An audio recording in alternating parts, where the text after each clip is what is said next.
Jameson's students had underestimated Stephen. He wasn't just slightly stronger than Kylan. He was strong enough to kill all 4 of them in one move. It wasn't just that your body had recovered, Jameson said. You've recovered your martial arts and made significant progress. I don't understand. The poison should have weakened your internal organs. It's already a miracle that you're still alive. Recovering and improving your martial arts in your condition is unbelievable. The aristocratic families had medical knowledge that had been passed down for generations. They had been kept within their circles. None of it had been spread to modern society. A poison that couldn't be cured by ancient medicine made it even more impossible for modern medicine. Jameson scrutinized Stephen's aura, trying to figure out the answer to the puzzle. How did you do it? Did you use some kind of special technique? Having processed the situation up to this point, Jameson no longer cared about his students. Only the strong were respected among the aristocrats.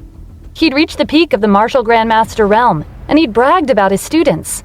But in actuality, his status wasn't that high in the Chevalier family. If Jameson could obtain Stephen's recovery technique, he would be highly regarded by the family in the future. A technique that allowed a martial artist to make a full recovery after a grievous injury and improve their martial arts was one of a kind. The more he thought about it, the more he felt like he was on the right track. If you hand over your technique, I'll overlook my students' deaths. I'll spare your life and let you go. Jameson's guess was correct. Stephen had recovered because of a special technique that the priest had taught him. After reaching the 8th level, he'd lost his martial arts, which was the requirement to break through to the 9th level. He'd mastered the 9th level, and his cultivation progress on the martial path was restored and had significantly improved. He'd even mastered the 10th level on his own. Jameson didn't know the specifics, but he was aiming for Stephen's technique. If other factions caught wind of it, there was no doubt that they would fight for it, even at the cost of their lives. He had to strike first and take the technique for himself. You're right, Stephen said. I do have a cultivation technique that helped me recover and improve my martial arts. But aren't you acting too pretentious for someone who wants to strike a deal? Hasn't it crossed your mind that I've surpassed you with my current level of martial arts? Jameson scoffed. That's ridiculous. Your technique may be unique, but it can't be compared to a clan. Yes, you killed 4 of my students, but if you think that's enough to put you on the same level as me, then that's where you're wrong. Stephen's display of martial arts during his fight with his students was impressive, but it wasn't enough to defeat him. This was his confidence as someone who had reached the peak of the martial grandmaster realm. Stephen leveled him with a stare. If you want my technique, then you'll have to kill me for it. Even if you don't want to fight me, my goal today is to kill you. Jameson smirked. Was that your goal? And that reason you could possibly have set me as your target? Still pretending? Fine. Then I'll be straightforward. My question is, when Devil Hall attacked our country the 2nd time, the left envoy of light poisoned me using a dagger. Was that because you pressured them? This time, Jameson admitted to it right away. It was me. I remember thinking that it was a shame that the Supreme Leader requested Kylan to protect your family. If he didn't, you would have been poisoned and lost your loved ones when you returned from the battlefield. Second question. Did these 4 students of yours interfere during my duel with Kylan? Jameson's students were dead, so there was no point in continuing to pretend. That's right. They were carrying out my orders. Stephen threw out the next 3 questions, one after another. Third question. When I was accused of conspiring with Devil Hall, was it you who framed me? Fourth question. When I crossed the border with my escorts, were they killed by the prisoners from the prison of Fields? That prison has never been open to the public, and its prisoners are known for their brutality. Were they suddenly released because of you? Fifth question. After I faked my death, the underworld overseas sent their assassins into the country and targeted my daughter. Was that also your doing? Everything was me, Jameson admitted without hesitation. Shameless bastard, Stephen cursed. The faces of his escorts flashed before his eyes. Eventide, Mateo, the 8 deities, Yanis, the Golden Triangle, and the others. If it weren't for them, he wouldn't have survived. Jameson smirked. Those people deserve to die. They were a bunch of fools who didn't know their limits. They thought they could handle the prison of fiends, but they bit off more than they could chew. I'm impressed with your luck. There was more than 10,000 prisoners, and yet you managed to survive. It was no surprise that people like Jameson treated human lives like grass, but hearing the words come from his own mouth was disturbing. Are all aristocrats like you? Stephen asked with a glare. My escorts were from this country. Did you have to kill them off? Are you trying to teach me a lesson, Stephen? Think about our positions. Do you have the qualifications to do so? You know this as well. My student Kylan never shows mercy to opponents he wins against. Do you know why? Why? Stephen asked coldly. Because when he was still training under me, I made sure to remind him daily that only the victors deserve a place in this world. As for the losers, death is the only outcome. Your escorts lost a battle with the prisoners. They deserve to die. You can't blame anyone but yourself for your weakness. Stephen was once again enlightened by the aristocrats' perspective. They didn't only treat human lives like grass. They had no compassion or empathy. The victory was the only outcome that mattered. Anyone who was weak simply did not deserve to live. Society had developed to the point where equality was a generally accepted concept, but the aristocrats were still living in the past. The strong preyed on the weak, and only the strong survive. What's the matter? Did I say something wrong? Jameson continued. If your escorts had the capabilities, they would have survived. Their deaths are proof that they were weak. They deserve to die. Stephen clenched his fists. That's nothing but a twisted perspective. If his martial arts couldn't compare to his opponents, then he deserved to die. Following that logic, if his students couldn't place first on an exam, did they deserve to die too?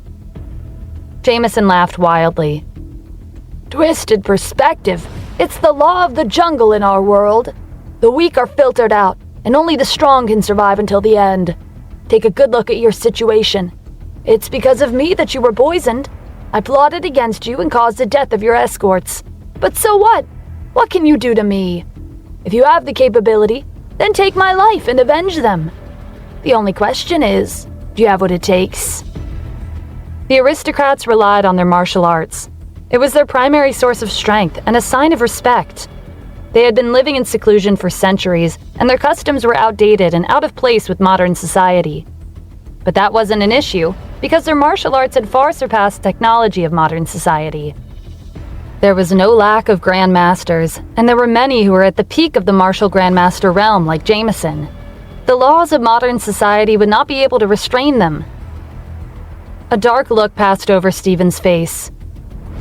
You aristocrats are only concerned about the survival of the fittest. But have you forgotten your origins?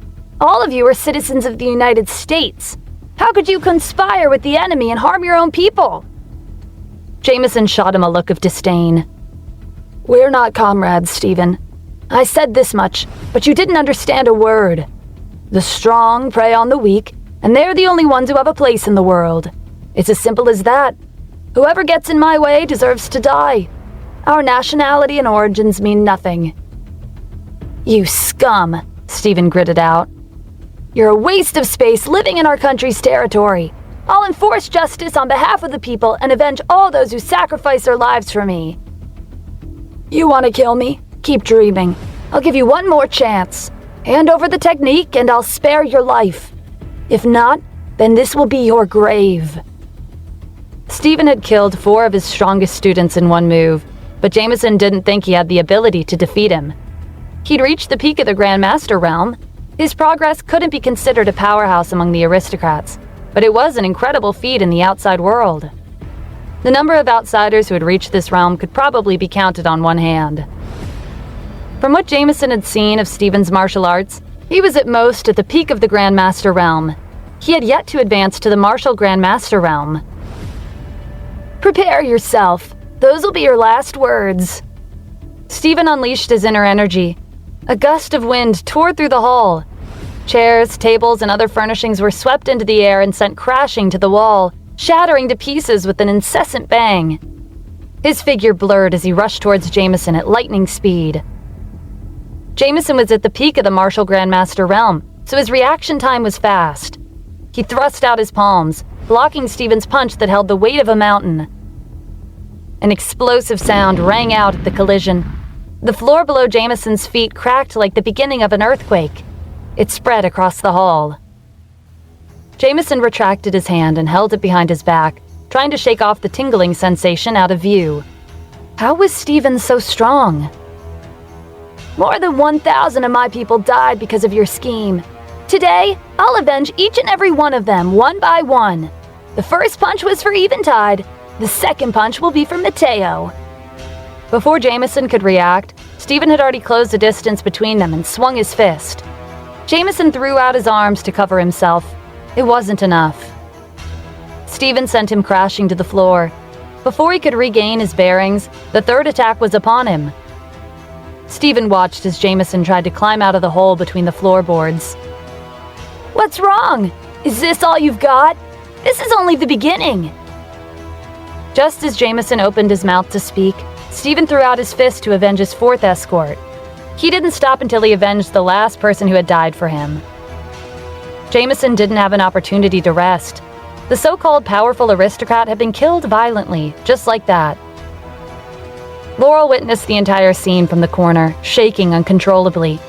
She wouldn't have cared if Jameson was a normal person, but he was an aristocrat, and he'd reached the martial grandmaster realm. The current commander-in-chief, Kylan, was his student. Stephen had killed an extraordinary existence like Jameson through sheer strength alone, and he hadn't given him a chance to fight back. It was a one-sided defeat. Just how strong was Stephen? Johan would never be able to reach his level. Laurel couldn't stop herself from screaming. Stephen turned to look at her. The murderous glint in his eyes made her shudder. Laurel was holding her head in her hands, and her eyes were unfocused as she trembled. Stephen looked away. Getting back at her for issuing the assassination orders would be meaningless. She'd already gone mad. Nor looked around the hall at the bodies of Jameson and his 4 students. I thought an aristocrat would be stronger than this. How disappointing. If Stephen had been able to take them down so easily, he could have won as well. Stephen left the mansion with Nor. He looked out in the direction of the western border. All of you who sacrificed your lives for me, I've killed the mastermind and avenged your deaths. Now you can rest in peace. Nor handed him a bottle of wine. Stephen took a sip before sprinkling the wine on the ground to toast to his deceased escorts. It's time to make our next move. We'll eliminate all our enemies from across the ocean. Nor broke into a grin, anticipating the thrill of the upcoming battle. Understood, Mr. Adams. Let's go, Stephen said, tossing the empty bottle aside. As he and Nor left, the mansion and its connected annexes collapsed like dominoes.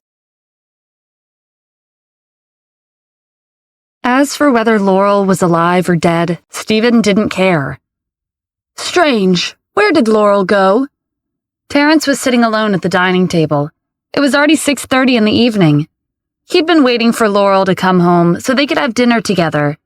It had been 30 minutes and there was no sign of her. Laurel's personal maid didn't know where she'd gone either. Terrence had mobilized the staff to search for her, but they hadn't been able to find her. He realized that something wasn't right. He rounded up the family. Laurel is nowhere to be found. Something might have happened to her. Search the city. We have to find her. If the news that his wife had gone missing reached the public, their family would become a laughingstock. Before anyone could leave, his subordinate ran into the room. Miss Laurel's back. That should be good news, Terrence said. Why do you look so panicked? His subordinate hesitated, not knowing how to answer. Laurel's laughter drifted into the house. Terrence turned to the door. The butler was helping Laurel into another room. Her hair was disheveled, her eyes were frantic, and her clothes were dirty. Their butler helped her into the room. Terrence hurried over to her as fast as he could in his wheelchair. Laurel, what happened? When their eyes met, Laurel shrank back in fear. Don't kill me, she mumbled repeatedly. Terrence flew into a rage. Someone had made an attempt on Laurel's life. Their family had suffered a heavy blow after the confrontation with Stephen, but their prestige was still there. He couldn't think of anyone who would attack his wife. Who did this to you? Terrence demanded. Laurel was alarmed when he raised his voice. She laughed maniacally and pointed to the window. The vengeful souls are watching. Terrence looked at the butler. What's going on? He shook his head. Miss Laurel was like this when she returned. Terrence frowned. That means she was seen on the streets in this condition. If anyone saw the wife of the head of the Addams family like this, their reputation would be gone in a day. The reason behind her bizarre behavior was shoved to the back of his mind. His main concern was bringing her back to normal.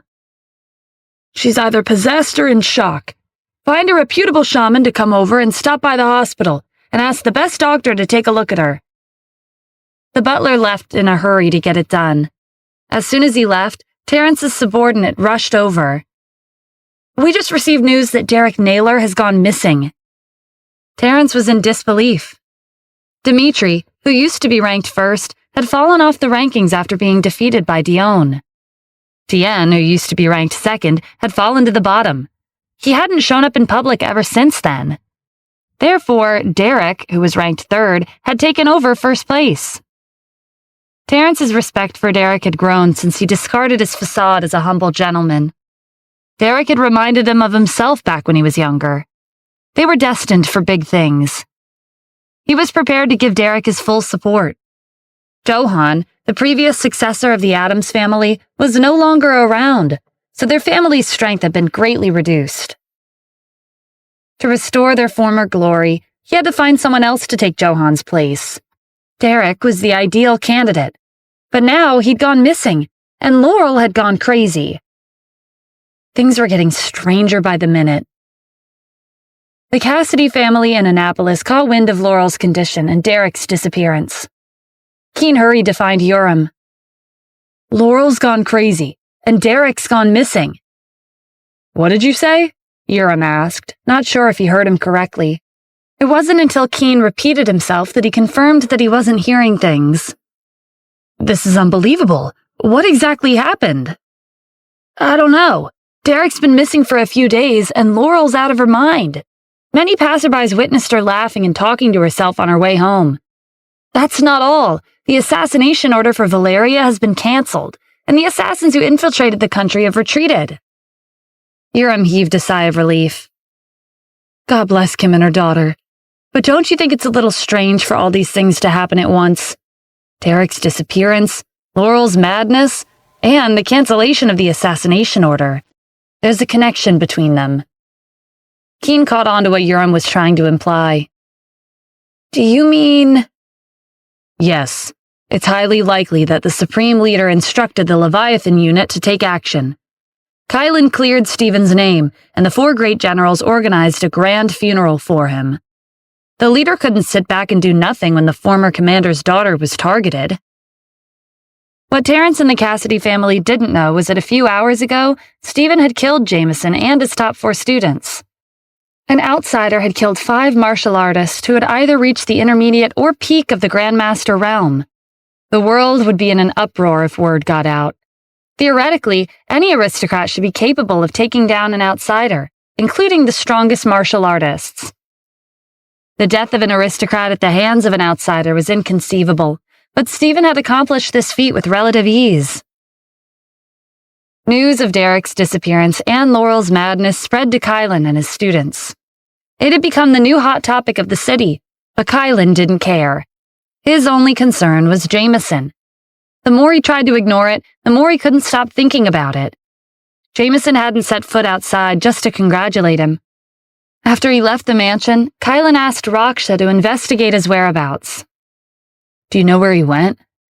No, I had to follow him from a distance, Raksha replied. With his cultivation, he would have sensed me coming if I got any closer. I lost sight of him not long after I started tracking him. It's fine. Even I would have had a hard time following him without being detected. Kylan took out a manual and placed it on the table. Is that the technique that Mr. Chevalier passed to you before he left? Raksha asked curiously. That's right. You might think that because his cultivation has reached the martial Grandmaster realm, he stopped caring about his progress. But as a martial artist, the more you cultivate towards the end, the more you feel like what you've achieved isn't sufficient. Besides, I have a feeling that Stephen's not dead. If he's still alive, I should hurry up and learn this technique. If we have another duel, I could defeat him in 5 moves. Kylan's student encouraged him. I don't think you need that many moves. 3 are enough. Like Terrence and the Cassidy family, Kylan and his students were unaware of the fact that Stephen had killed Jameson before he had a chance to use any of his techniques. While the news was spreading like wildfire, Stephen and Nor returned to Hellcrown Palace's base in the desert. With Jameson venturing outside, Aston's intelligence work had been much easier to carry out. He found information on those who were allied with Jameson. Are they remnants from the Alliance 6 years ago? Stephen asked, glancing over a document that Aston had prepared. His gaze fell on a name at the top. Silas Hahn of the Island State. Yes, he rallied the remainder of the Alliance, and he's the one who contacted Jameson. The left envoy of light poisoned you under pressure from Jameson, but it was Silas who gave him the idea. Stephen placed the document on the table. So, it's Silas again. He was a nobody 6 years ago.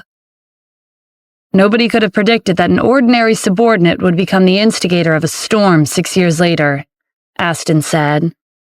Nor groaned in annoyance. These people will never stay down until they're dead. They grab on to any chance they have to make a comeback. Nor's right, Stephen said. Since we've found the masterminds, I'll personally pay a visit to the names on the list. They've schemed against me time and time again. I should return the favor. He faced the 4 guardians. Nor, Wes, Aston, and Sorav. They stepped forward. Yes, Mr. Adams. Gather the elite subordinates under your command and follow me. We, Hellcrown Palace, will annihilate the Alliance. Across the ocean, at a dance hall at a top-class luxury hotel in the country of Mifflin, Roberto, who had been bestowed the title of Earl by His Majesty the Queen, was donning a tuxedo and holding a socialite in his arms as he swept the dance floor. Robert was famous for his wealth that could rival any country. He led a luxurious life and held celebrations with the other upper-class circles on most days of the week.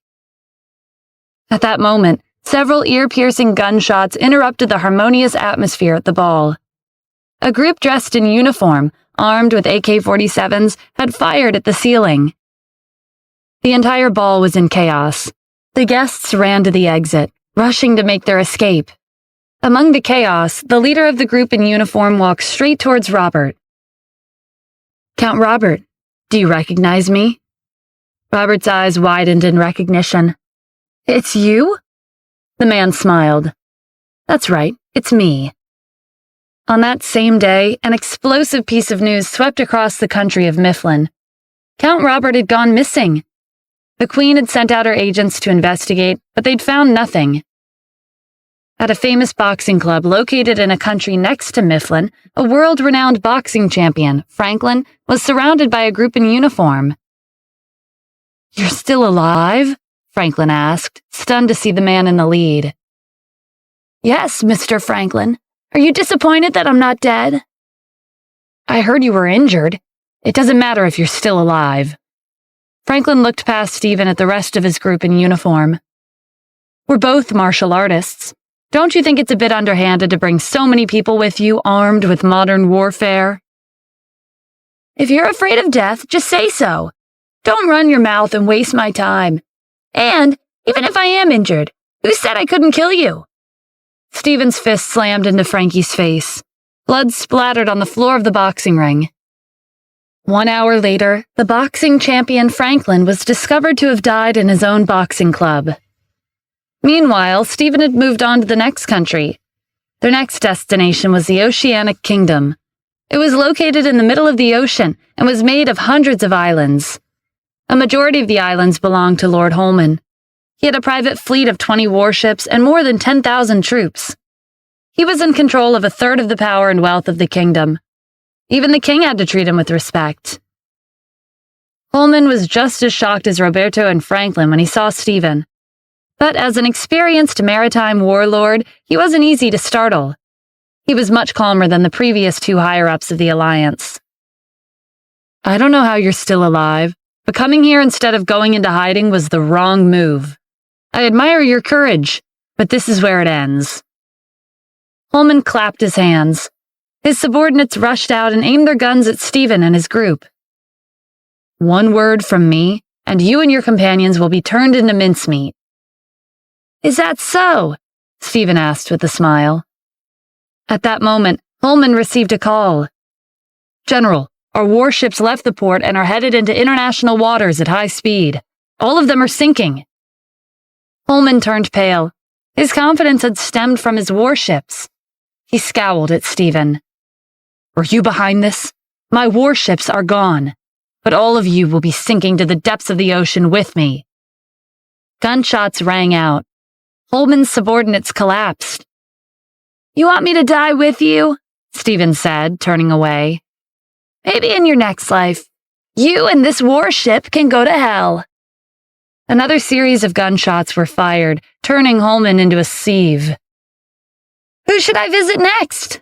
Stephen took out a list of names from Aston and crossed out Holman's name. Let's go to the country of Cadis.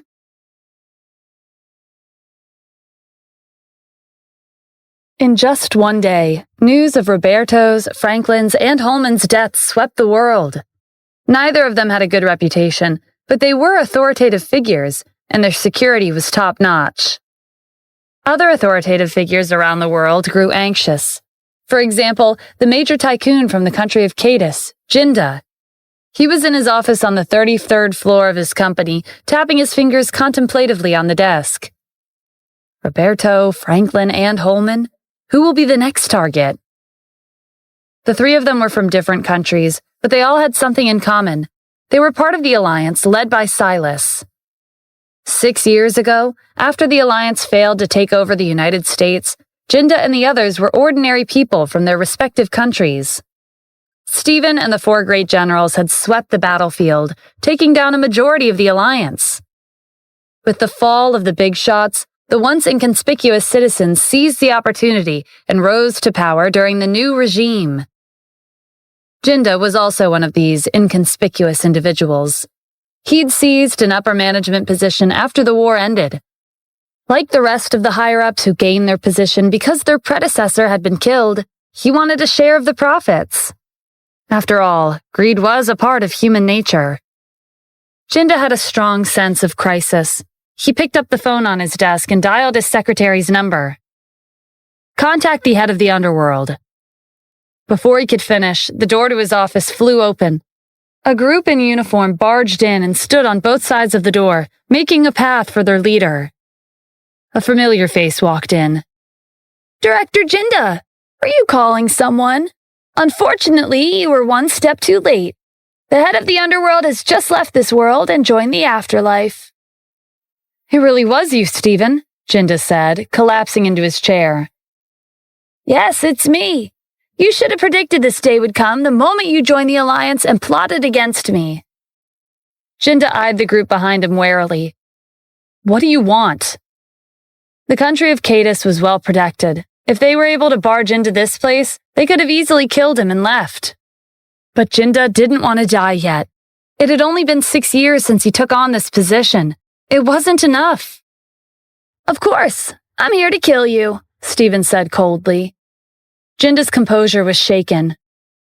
I'm the director of a leading enterprise. I have all the wealth you could possibly want. I can give you my assets. Stephen took a seat in front of his desk. The largest corporation in Cadis has $5 trillion in assets. This amount is indeed enough to last a lifetime. Even the richest man in the world would be swayed by that offer. But what if I told you that I'm the Grand Palace Master? Jinda was filled with dread. Hellcrown Palace possessed half of the world's wealth and influence. $5 trillion was a large sum, but it was only a drop in the ocean for the palace. Half an hour later, Jinda was discovered dead in his office. On that same day, 3 intercontinental and 4 influential big shots from 4 other countries died, one after another. Chaos erupted across the ocean. Within a short time, the well-known public figures overseas were in a state of panic. The leaders of those 4 countries ordered the officials to investigate. But before they could get any leads, many other influential figures turned up missing or dead the following day. This resulted in a significantly emptier conference room for the Alliance. Right after Jinda's death made the news, Silas immediately notified the rest of the higher-ups and called for an emergency meeting in the island state. "Are we the only ones left?" Silas asked, glancing around the mostly empty room. A bloody massacre was taking place all over the world. Those who turned up dead were all famous figures. The officials of the countries involved were at a loss of what to do. As the massacre gradually unfolded, the traces pointed to a single culprit, Hellcrown Palace. The intelligence agencies of the countries involved banded together. The result of their combined investigation concluded that the palace was the only organization in the world that could launch such a large-scale massacre. In the end, it was Warhawk's intelligence agency that made an announcement on behalf of the other countries. "It's unclear whether Hellcrown Palace possesses half of the world's wealth and influence as they claim, but we must arrest the culprit." Warhawk's intelligence agency sent the investigation results to Silas in real time. He found it hard to believe. In just 2 days, influential figures of more than 10 countries were assassinated by Hellcrown Palace. I don't have a good feeling about this. They were all members of our alliance. It's like they're picking off our members one at a time. Any one of us here could be next. As the chief military advisor of the alliance, Silas hadn't gotten to his position through brute force. He'd used his brain. "Are you implying that this is related to Stephen?" one of the higher-ups asked. "All evidence points to him being the culprit," Silas explained. "Those who had been killed were key participants in his plan to get rid of Stephen. It couldn't be brushed off as a coincidence." "He's dead," the higher-up continued. "We dispatched the prisoners from the prison of fiends. It was impossible for him to escape. Warhawk named Hellcrown Palace as the culprit. What do they have to do with Stephen?" Another higher-up raised his doubts. "But it's true that those who were killed were key players in our plan to dispose of Stephen. How do you explain that?" "Perhaps they were plotting in secret, and their plans were a conflict of interest with the palace," the first higher-up reasoned. "I don't think we need to worry. If the palace wanted to get rid of the alliance, they would have come looking for us a long time ago. Why would we still be here?" "That makes sense," Silas said. "Whatever the case may be, the palace has half of the world's wealth and influence at its disposal. This statement might be exaggerated, but that doesn't change the fact that they're powerful. They got rid of famous figures from over 10 countries in only 2 short days. That's clear proof of what they're capable of. We can't be too lax. I don't want to follow in their footsteps." Meanwhile, Stephen and the 4 Guardians had returned to their base in the desert. They'd annihilated most of the Alliance, and their deaths had shocked the world overseas. But that was none of their concern. Stephen looked over the list of names in his hand. Most of the names had been crossed off. There were only 3 others he had yet to visit. "Silas Hahn, Imani Woods, and Fergus Yates," Stephen read off the list. "They're the only ones left, right?" "Yes, they're from the island state," Aston said. "Silas Hahn is the chief military advisor of the Alliance. He targeted your wife and your mother right after you were sent to the border. He's responsible for most of the recent events. Imani Woods is a famous martial arts expert. He's the head of the island state's underworld. There are 100,000 members. He provides strong military support for Silas when it's required. Fergus Yates is the CEO of the largest conglomerate in the island state. His net worth has reached $1 trillion, and he's in control of nearly 1/5 of the economy. Calling him the wealthiest man in the island state is not an exaggeration. He's been providing endless financial support for Silas." Stephen crumpled the list and tossed it into the trash bin. "Nor, Wes, Aston, and Sorav, come with me. Our final destination is the island state." "Understood, Mr. Adams," they replied in unison. A private plane that belonged to the palace took off in the direction of the island state. They arrived 2 hours later. Stephen peered out the window at the city below. This was his second visit to the island state. His first visit was during the war with the Alliance. Despite the close proximity of the United States and the island state, the two neighboring countries weren't on good terms. The island state became the main driving force of the alliance. 6 years ago, Stephen led the 4 great generals to the island state for an ambush in the middle of the night. They descended from the skies, landing in the middle of the fray, and killed over 100,000 soldiers. Early the next morning, the officials of the island state were surprised to find that their army was littered with corpses. The chief military advisor at the time, J.R. Wilkins, had surrendered when Stephen defeated him and ran off into the mountains, disappearing without a trace. That was the end of the island state's previous regime. Stephen's battle was spread far and wide across the country. His name had become an object of fear among the people of the island state. They hated him, but no one dared to speak his name out loud. Silas's residence was located 6 miles away from the capital of the island state. Thousands of bodyguards surrounded the mansion. The security was so tight that not even a fly could get past. Quite a few of Silas's supporters had sent their family's strongest subordinates to ensure his safety. He still felt insecure despite the top-tier security. With Roberto's, Franklin's, Holman's, and Jinda's identities, their security was one of the best in their respective countries, but they'd still ended up dead at the hands of the palace. Silas couldn't sit still inside his home. He suddenly thought of someone who could help him fight against the palace if they came for him. Back when Stephen and the 4 great generals overthrew the previous regime and sent J.R. Wilkins packing to the mountains, this person had never taken the initiative to show himself. He was a wanderer who had been living in seclusion for decades, deep within a bamboo forest. After driving for nearly half an hour, Silas arrived at the foot of a mountain. He followed the trail until a certain point and took a detour into the bamboo forest. A straw hut came into view. Before he could take another step, a sword fell from the sky and plunged into the dirt in front of him. The sword was as white as snow. It was 2 feet and 7 inches long. The curved blade was divided into separate parts, resembling a calabash leaf, with the bony hilt completing the lavish design. Silas's face lit up. "Isn't this the Sky Cloud sword?" An elderly man's voice echoed through the forest. "Do you recognize it?" Silas couldn't see him, but he knew that the owner of this sword was the person he'd been looking for. "There's a legend about the Sky Cloud sword," Silas explained. "They say it was found in Orochi's tail when he was slain by Suzuo. The name comes from the clouds that followed Orochi wherever he went. During one decisive battle in history, the sword sank to the bottom of the ocean.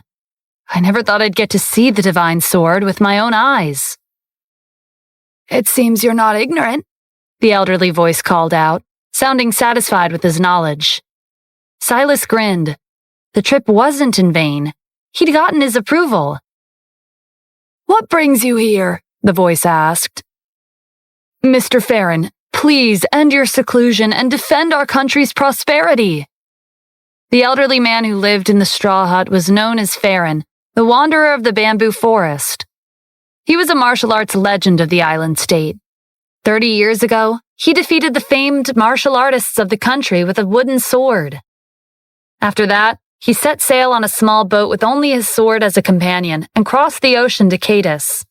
He swept their martial grandmasters aside and ventured deep into the heart of the United States. He almost wiped out all the martial artists in the Central Plains. He became known as Farron the Wanderer.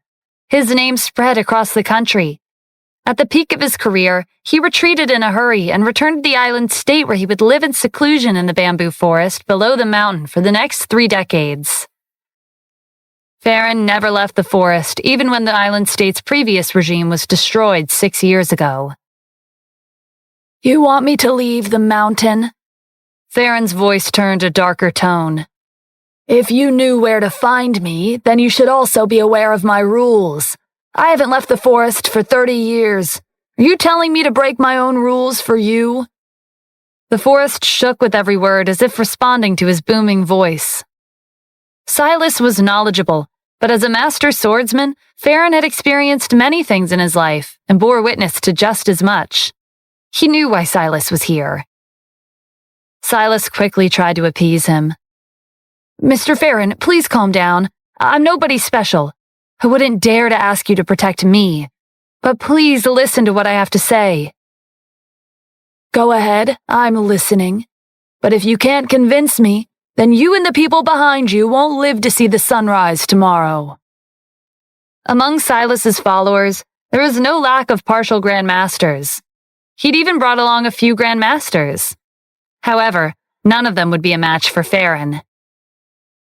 6 years ago, the Commander-in-Chief of the United States dropped from the skies out of nowhere with his 4 trusted subordinates and overthrew our previous regime. They wiped out 100,000 troops. According to the records, they injured 70,000 and killed 30,000. The previous chief military advisor, Jer Wilkins, suffered a crushing defeat. And since then, he's disappeared without a trace. After that battle, our martial arts have been stagnant. The people's expressions change at the mention of martial arts. It wasn't until recently when we recovered a portion of our original strength. Silas spoke indignantly as if the war 6 years ago and the decline of martial artists in the country were his responsibility. There was no answer from the straw hut. Silas continued. Our country is in ruins, and our martial arts is nowhere near our former glory. Just when the situation was looking up, Hellcrown Palace appeared out of nowhere and instigated strife across the world. All signs indicate that we're the next target. The palace is on an entirely different level from the commander. When they arrive in our country, I'm afraid that no one will be a match for them. Corpses will litter the streets, and our martial artists will be annihilated. My biggest concern is, after all that destruction, our country's martial arts would never recover, and we'll never make a comeback. Silas spoke with passion, but there was still no response from the straw hut. Mr. Farron, you've been living in seclusion for 30 years, and you've long since stepped back from the affairs of the outside world. If the situation wasn't so dire, I wouldn't have come here to request for your assistance. This matter concerns the life and death of our country. After saying this much, there was still no answer. Silas's confidence was beginning to falter. Although his speech was dignified and he sounded worried about the country and its people, his main concern was his own life. He could only relax if Farron left the forest. Minutes passed, and Silas's mind began to race. This was a risky gamble. He was betting his life on the off chance that Farron would be moved by his speech. He tried again. Mr. Farron, please end your seclusion and protect the prosperity of our country. His subordinates backed him up and repeated his passionate words. Their voices echoed throughout the forest. The calls of the insects, wolves, tigers, and leopards hiding in the forest echoed back. Ferocious birds circled the skies above. An answer finally came from the straw hut. Since you've sincerely requested my help for the sake of the country's prosperity and martial arts, I will agree to leave the mountain. Silas suppressed a grin. With Farron on their side, his fame as a master swordsman would spread. No one would challenge the island state knowing that he was around. In addition, he had 3 partial grandmasters, 10 grandmasters, and an early-stage martial grandmaster at his command. There would be nothing to worry about, even if the palace showed up. It was precisely because of this lineup that he'd risen the ranks so fast and became the chief military advisor of the alliance. A majority of the 40 alliance countries suffered heavy losses after the war. Martial artists in the grandmaster realm and above were almost extinct. The door to the straw hut slowly opened with a creak. An elderly man in a traditional garment stepped out into the clearing. It was Farron the Wanderer. He didn't have his sword on hand. It was still embedded in the dirt in front of Silas. The forest shook with every step he took, and the bamboo rustled as he passed. The ocean below the mountain parted. The waves swirled, and 5 wooden swords flew into the air, emitting a brilliant light. Silas and his subordinates looked up in amazement. He's mastered the heavenly sword technique, one of his grandmaster's subordinates called out in surprise. That's incredible, Silas said. He wields his swords like they're part of him. Who would have thought that after 30 years, his swordsmanship would be even better than before? It won't be long before our country regains its former strength. With someone as powerful as Farron, why would they need to be wary of the palace? Silas was so excited that he jogged over. He knelt down and welcomed Farron out of seclusion. His subordinates followed suit. Farron waved his hand. "All of you, get up." Silas and his subordinates did as they were told. Before he could say anything, Farron interrupted him with narrowed eyes. "An early-stage martial grandmaster, 10 grandmasters, and 3 partial grandmasters. The rest can't withstand a single blow. As the chief military advisor, are these the only subordinates you have? It seems like our country's martial arts really have regressed." Farron vaguely remembered that 30 years ago, when he'd first stepped onto the martial path, the number of martial arts experts was as numerous as clouds. There were dozens of martial artists at the peak of the Grandmaster realm. Without giving Silas a chance to respond, Farron continued. "It's because of the war 6 years ago, correct? That commander ruined our country's development. I've made my decision to end my seclusion, so I will use him as a sacrifice for my sword." "The commander's name is Stephen Adams," Silas supplied. "He was the only person to have been awarded the title of Commander-in-Chief since his country's establishment. He was powerful, and he had enemies across the world, but he was caught in my trap and died in the desert at the western border." "He's dead?" Farron asked, disappointed. "What a shame. I lost the opportunity to have a fight with him." Silas flashed a smile. "Stephen was slightly weaker compared to the palace. I estimate that the palace is on par with the Chevalier family of the United States." Farron's expression changed. "Chevalier family?" "Yes. If it weren't for their help, it would have been impossible to get rid of the commander. Of course, with your martial arts, you would have been able to take care of him easily." Farron didn't care about his flattery. He seemed lost in thought. When he didn't reply, Silas turned serious. "Did I say something wrong?" "It's nothing," Farron said, coming back to his senses. "The United States' hidden clans are reclusive. They have many martial arts experts in their family. If possible, try not to provoke them." "They are strong, but who are they in front of a master swordsman like you?" Farron gave Silas a warning look. "Don't underestimate them." Silas couldn't understand why Farron was so cautious of the hidden clans, but he didn't care. He was here to request him to end his seclusion and deal with Hellcrown Palace. The rest wasn't important. He explained to Farron the events that had taken place over the past 6 years while concealing some of the darker details.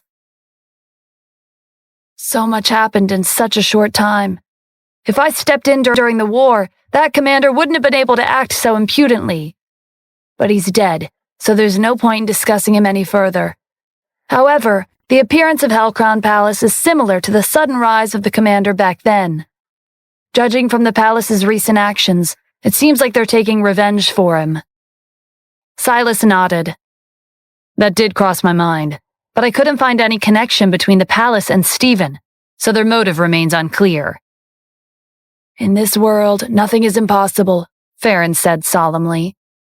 "We're in the open, while the other party is in the dark. Their motive is unknown, so we might as well stop guessing. We'll wait for them to come to us and reveal their intentions on their own.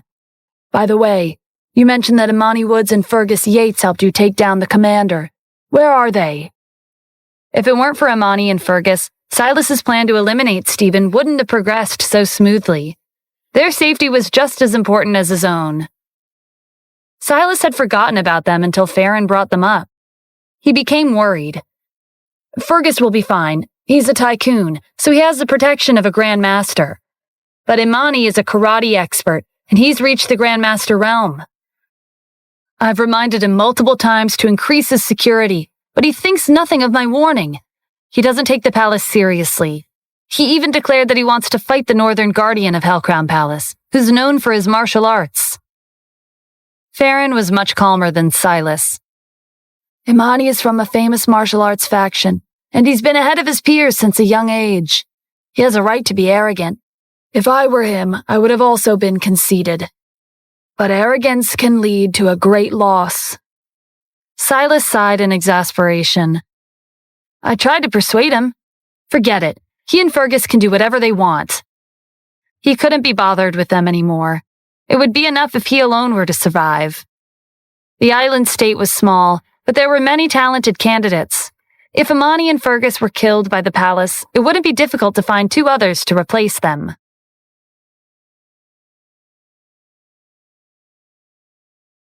On a bustling street in the island state, a group of bodyguards were surrounding a majestic mansion furnished with decor from ancient times. This was Imani's residence. His ancestor was the commander of Island State's army, so Imani could be considered a descendant of a prestigious family. He'd displayed a superior talent in martial arts since he was young, and he became the karate champion of the Island State when he was only 30 years old. His early breakthrough into the Grand Master realm made him the youngest family head in the history of the Woods family. Imani and Fergus were in the martial arts dojo within the mansion. Although Fergus was a CEO, he was also proficient in martial arts. His sword skills were superb. Have you heard, Fergus? Silas issued an order for all the martial artists at and above the Grandmaster realm to rush to the capital.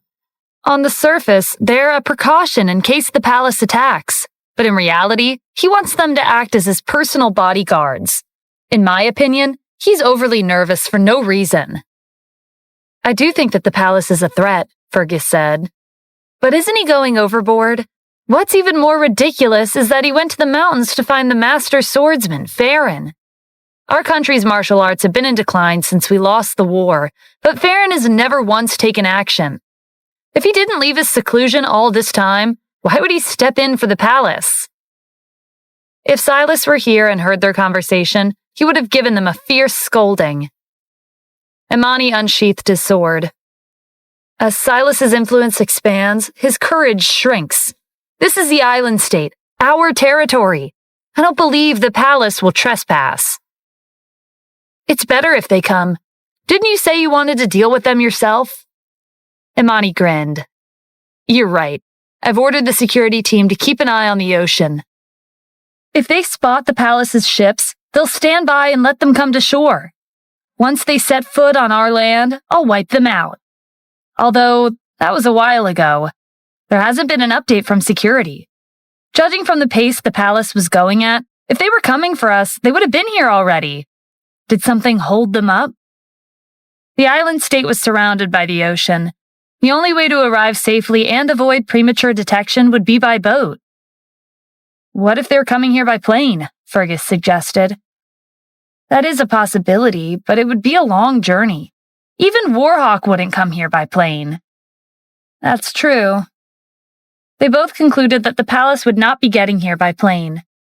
As if on cue, a private plane with the exclusive logo of Hellcrown Palace appeared in the skies above the capital of the island state. Stephen was sitting by the window and observing the city below. Mr. Adams, we've arrived, Aston announced. From the radar, Imani Woods' mansion is right below us. Okay, lower the altitude. The plane descended until it was 6,500 feet above the ground. The streets came into view. Imani's mansion stood tall at the center of the capital. Aston, open the hatch, Stephen instructed. I'm heading down. Aston brought a parachute over. I'll help you put it on. Put that away, Nor interjected. Mr. Adams doesn't need that. Do you know how high up we are? Aston refuted. We're 6,500 feet above land. How is he going to get down without a parachute? To his surprise, Stephen waved the parachute away. Nor's right. I really don't need a parachute. I'll be jumping down from here. Despite Aston's experience and vast knowledge, he was hesitant. Jumping out of a plane 6,500 feet above land, even a martial grandmaster might die from a fall this high up. It would be a different story for divine grandmasters, however, because they surpass the limits of humans. Mr. Adams, that's too risky. We're here to kill, not be killed. Stephen's eyes twinkled in amusement. Aston, I thought you believed in me. Open the hatch. Aston turned to look at Nor, silently communicating for him to talk Stephen out of his jump to imminent doom. Nor didn't get the message. "Nor want to jump down with me?" Stephen asked. "Of course," Nor replied with a confident nod. "Aston, you're required to carry out the Grand Palace Master's orders. Have some faith in Mr. Adams. He wouldn't risk his life meaninglessly." Aston was left with no choice. "All right," he conceded. He asked his subordinates to open the cabin door. A rush of air flowed into the plane. Their hair and clothes whipped wildly from the wind. Stephen braced the pressure and walked straight to the opened hatch. He jumped down without hesitation. Aston swallowed the string of profanity that almost left his mouth. Shouldn't Stephen have warmed up just a little to mitigate the risk of certain death? Following Stephen's departure, Nor imitated him and leapt out of the plane into the air. Aston's heart thundered in his chest as he watched their free fall. The palace's subordinates were similarly stunned. "Aren't Mr. Adams and Nor a little too impressive?" Aston wondered out loud. "If I weren't here as a witness, I never would have believed that an incredible feat like this was actually possible. Both of them have probably reached the Divine Grandmaster realm." Meanwhile, Imani and Fergus had relocated to the tea room. They were enjoying their freshly brewed cups of tea. The exterior and interior of the mansion were densely packed with bodyguards. "The morning's almost over," Fergus said, pouring himself another cup of tea. "There's been no sign of the palace. At this point, they're most likely not coming." Imani took a sip of tea. "Even if they are coming, they'll have to pass through 10 checkpoints and fight at least 50 Grandmasters if they want to reach my mansion. It's difficult for anyone to make it here." "Unless they come from the sky," he added after a pause. As soon as these words left his mouth, an ear-splitting explosion sounded above. Imani and Fergus exchanged an alarmed glance. A commotion came from outside the tea room. "Look, there's a plane! It's flying so low. I don't recognize the logo." "It's not a plane from our country. Is it an enemy?" The words from a few bodyguards were enough to send everyone into a panic. Everyone looked towards the sky, including Imani and Fergus. There was indeed a plane among the clouds circling the mansion. It had a logo of Hellcrown Palace. A height of 6,500 feet was a high altitude for humans, but for a plane, it couldn't have been any lower.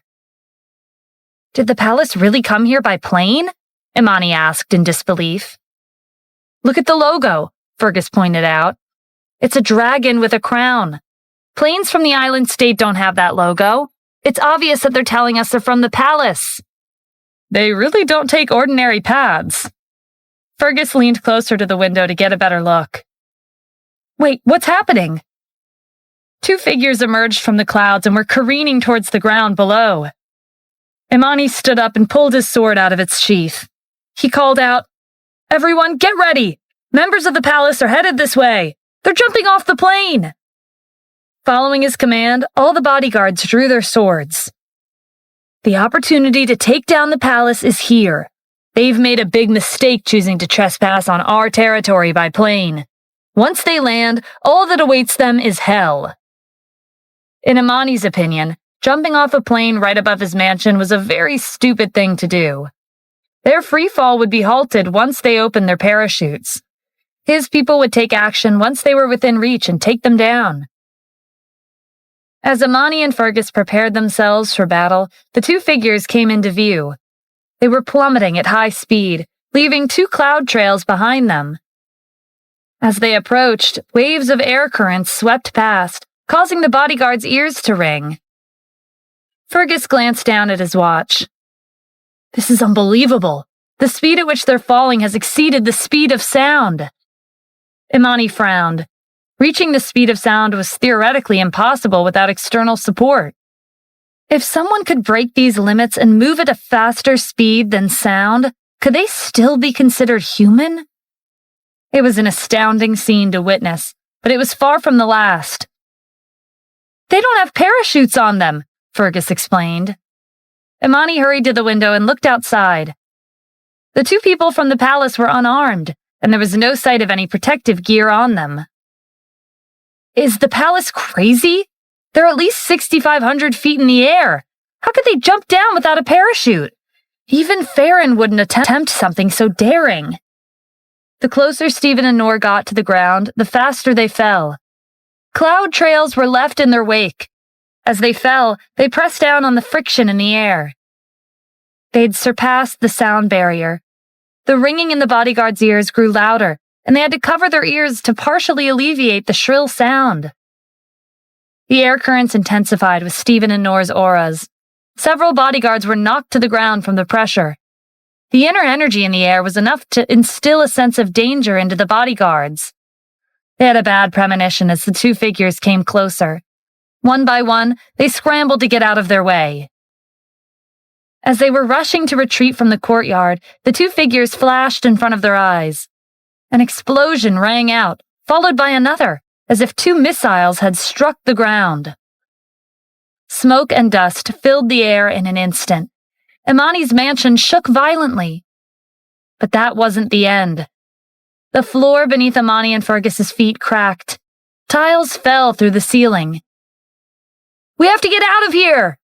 Imani threw open the window and grabbed Fergus. They leapt outside just as the tea room collapsed.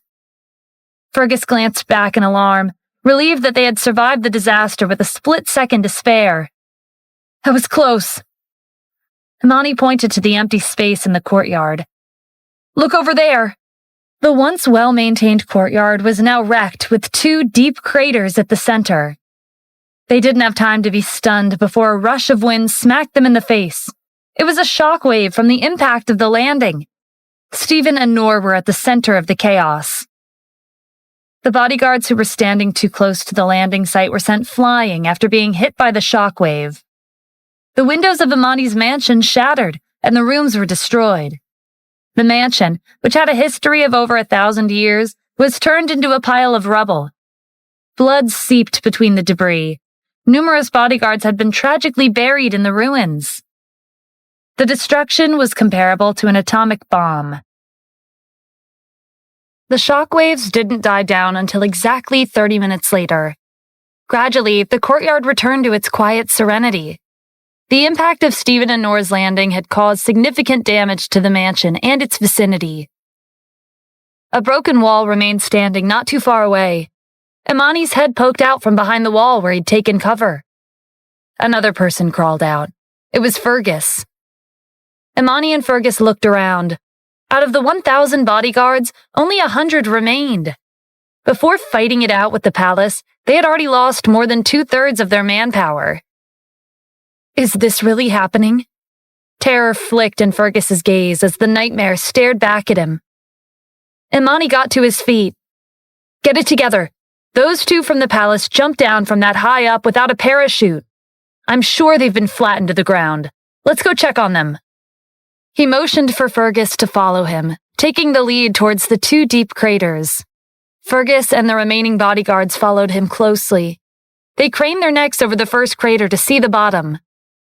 In the first pit, Noor was dusting off his clothes. There were a few scratches on his face. Jumping out of a plane without putting on protective gear hadn't left him unscathed, but there were only minor injuries. He let out a laugh of exhilaration and called out to Stephen. 3 words. That was awesome. I'm gonna have to try that again when there's another opportunity. Imani and Fergus looked at each other. Was that man crazy? One time wasn't enough, so he wanted to jump again? More importantly, even though he jumped from a height of at least 6,500 feet without a parachute, he was still alive and kicking. Was he still human?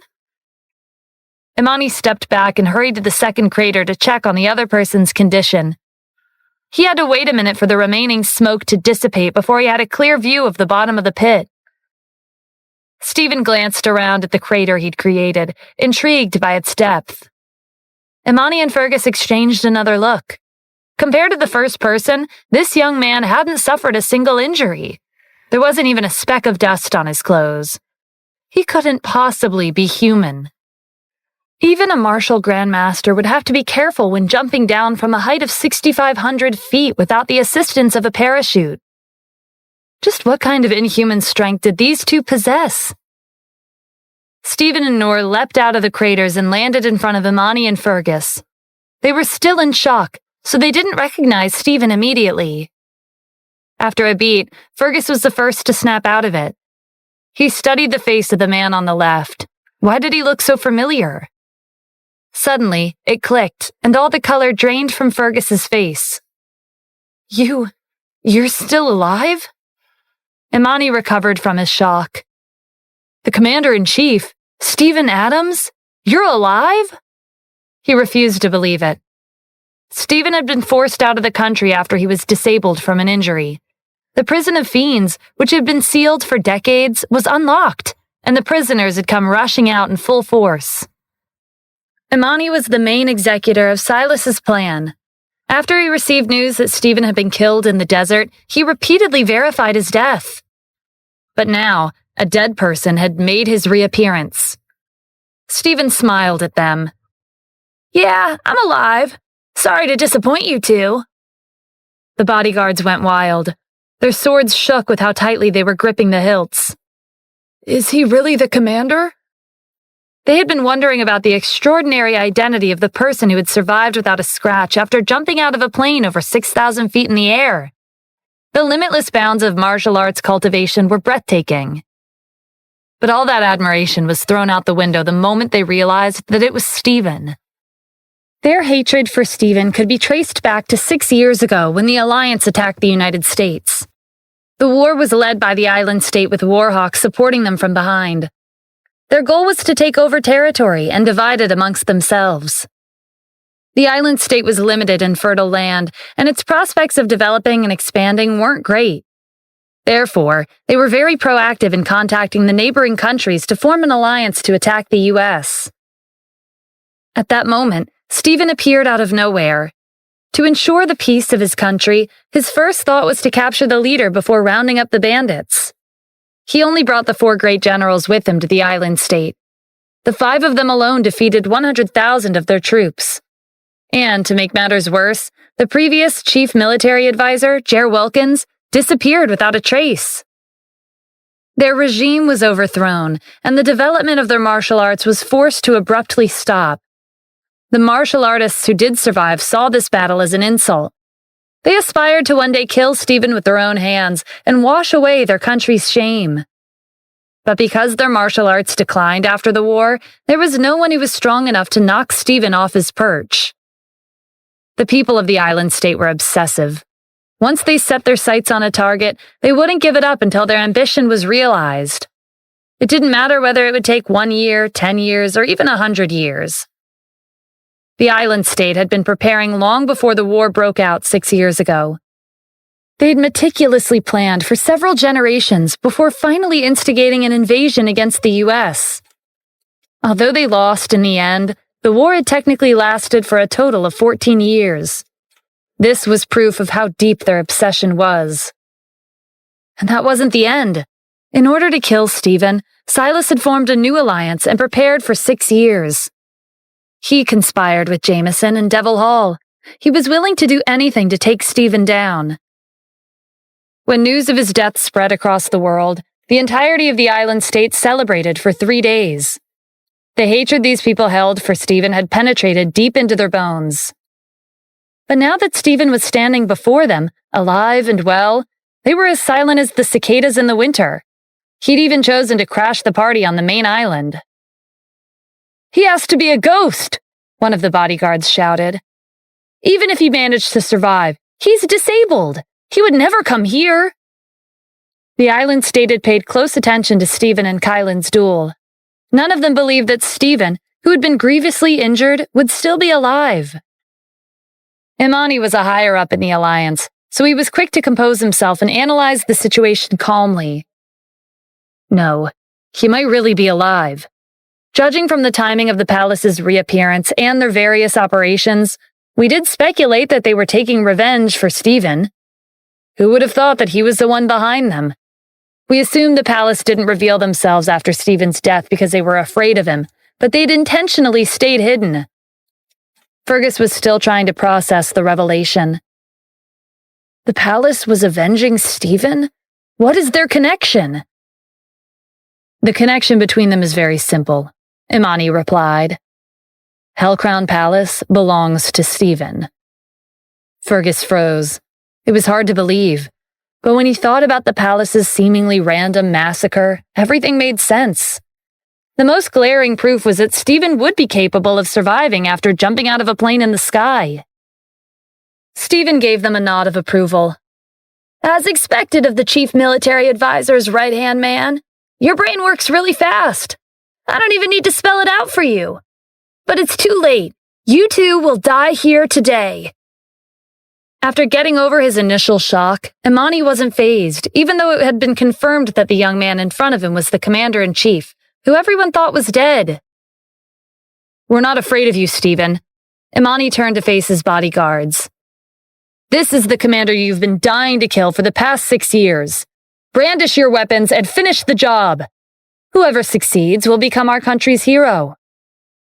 His persuasive words were very effective. The 100 bodyguards raised their swords and lunged for Stephen. North stepped in front of him. Mr. Adams, leave this to me. He leaped into the fray in a scattering of light particles. Imani adjusted his grip on his sword. Fergus, are you afraid?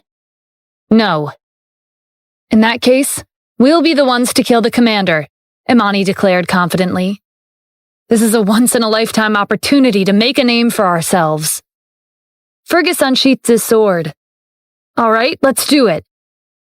The two of them rushed towards Stephen from opposite directions, preparing to launch a pincer attack.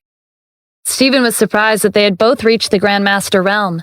Even so, neither of them stood a chance. When Imani and Fergus were within reach, Stephen grabbed their blades with 2 fingers and snapped them in half. Before they could react, Stephen had already closed in on them. He landed a fatal blow on both of them at blinding speed. They had been powerless to defend themselves. It was as simple as a predator catching its prey. The bodyguards weren't faring much better. Heads rolled with each attack from Noor. The battle didn't even last a minute. Imani's residence had turned into hell on earth. Noor assumed his position beside Stephen and handed him a bottle of wine. Stephen looked over the horizon in the direction of the western border. Like before, he took a sip and sprinkled the rest over the ground to toast to his deceased escorts. Noor, it's time for us to pay a visit to the real mastermind. Jameson played a key role in their scheme, but if it weren't for Silas, none of this would have happened. He deserves to die even more so than Jameson. Stephen hadn't caught a glimpse of Silas since 6 years ago, even though he was the mastermind behind everything that had happened to him for the past year. Silas's personal strength was still unclear, but his talent for schemes and manipulation was evident from his well-thought-out plans.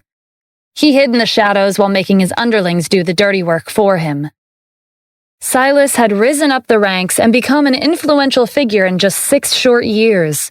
He was not someone to be trifled with. The people of the island state thought highly of him. They saw him as their leader. Aston replied to Stephen's inquiry with a text message containing Silas's exact location. He'd included a briefing on the number of bodyguards surrounding the mansion. Over 10,000 bodyguards? Noor said, skimming the message. From the looks of it, Silas made preparations early on, and now he's just waiting for us to come over. He's capable of anything. We should be careful, Mr. Adams. Stephen brushed off his warning. He's most likely set up a trap for us, but that won't be enough to stop us. The afternoon is almost over. He won't live past 5. Let's go. After persuading Farron to end his seclusion, Silas had taken him back to his mansion. His security was a stark contrast to Imani's. Silas had arranged for personal bodyguards in addition to his subordinates. There were as many as 100 grandmasters. A large group of martial arts experts were rushing to Silas's mansion. They'd heard that the palace was here to kill him. As an influential figure who had risen to prominence after the fall of the previous regime 6 years ago, the martial arts expert of the island state worshipped Silas to a fanatical degree. They were ready to sacrifice their lives for him. Aside from his dense crowd of martial arts experts, Silas had another trump card, the master swordsman Farron. He'd lived in seclusion for more than 30 years and was reputed as a legend in the world of martial arts. Farron was now staying in Silas's mansion.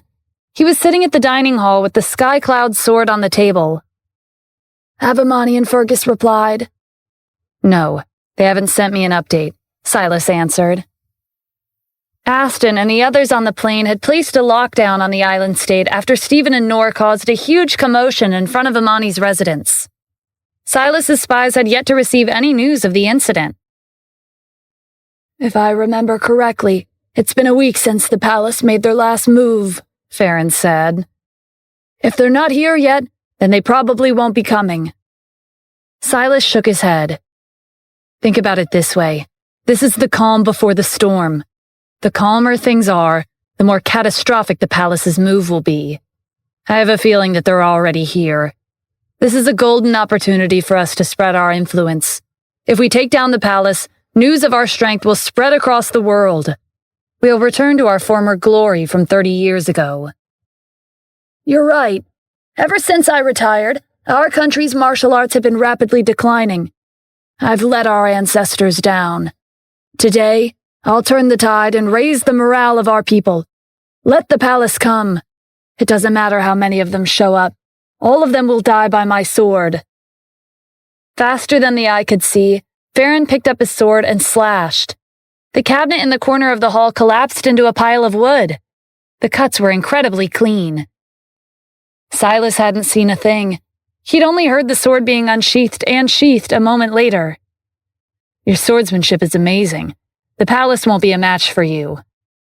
Farron didn't take his compliments seriously. He closed his eyes and said, Let me know when they're here. Silas grew anxious as the minutes ticked by. Any news from Amani and Fergus? He asked his subordinate. Not yet. They've gone off the radar. Maybe something happened to them. It's not like them to not respond after so many hours. Go out and investigate again. At this time, Stephen and Noor had reached the chief military advisor's residence. Stephen raised a hand to shield his eyes from the sun and observed the majestic structure. Is this Silas's mansion? Yes, Noor replied. A group of bodyguards blocked the door as soon as they noticed them. Stephen and Noor's attire was worlds apart from the locals of the island state, so they stood out like a sore thumb. Not to mention, they emitted a powerful aura. Who are you two? Stephen gestured to the two bodies behind him. I'm here to give the chief military advisor a gift. The bodyguards tensed upon seeing Amani and Fergus's corpses. One of them recognized Stephen. That's the commander-in-chief. It took a second for recognition to sink in. As soon as it did, they pulled out their swords and surrounded Stephen and Noor. It seems like they don't like the gifts we've brought, Stephen said. Noor, we need to present these gifts to Silas in person, but these people are blocking our way. What do you think we should do? Noor broke into a grin. This is a small matter. Leave it to me. He charged into the group of bodyguards like a bolt of lightning. Stephen leaned against a pillar with his arms crossed, observing the capital of the island state. Noor was finished in less than a minute. Corpses littered the ground and blood splattered the walls of the mansion. That was a bit violent, but it was effective, Stephen mused. Noor, take it easy next time. I don't even have time to admire the scenery. Noor sheepishly wiped the blood from his hands. Understood, Mr. Adams. Stephen picked up Amani and Fergus's bodies. Let's go see Silas.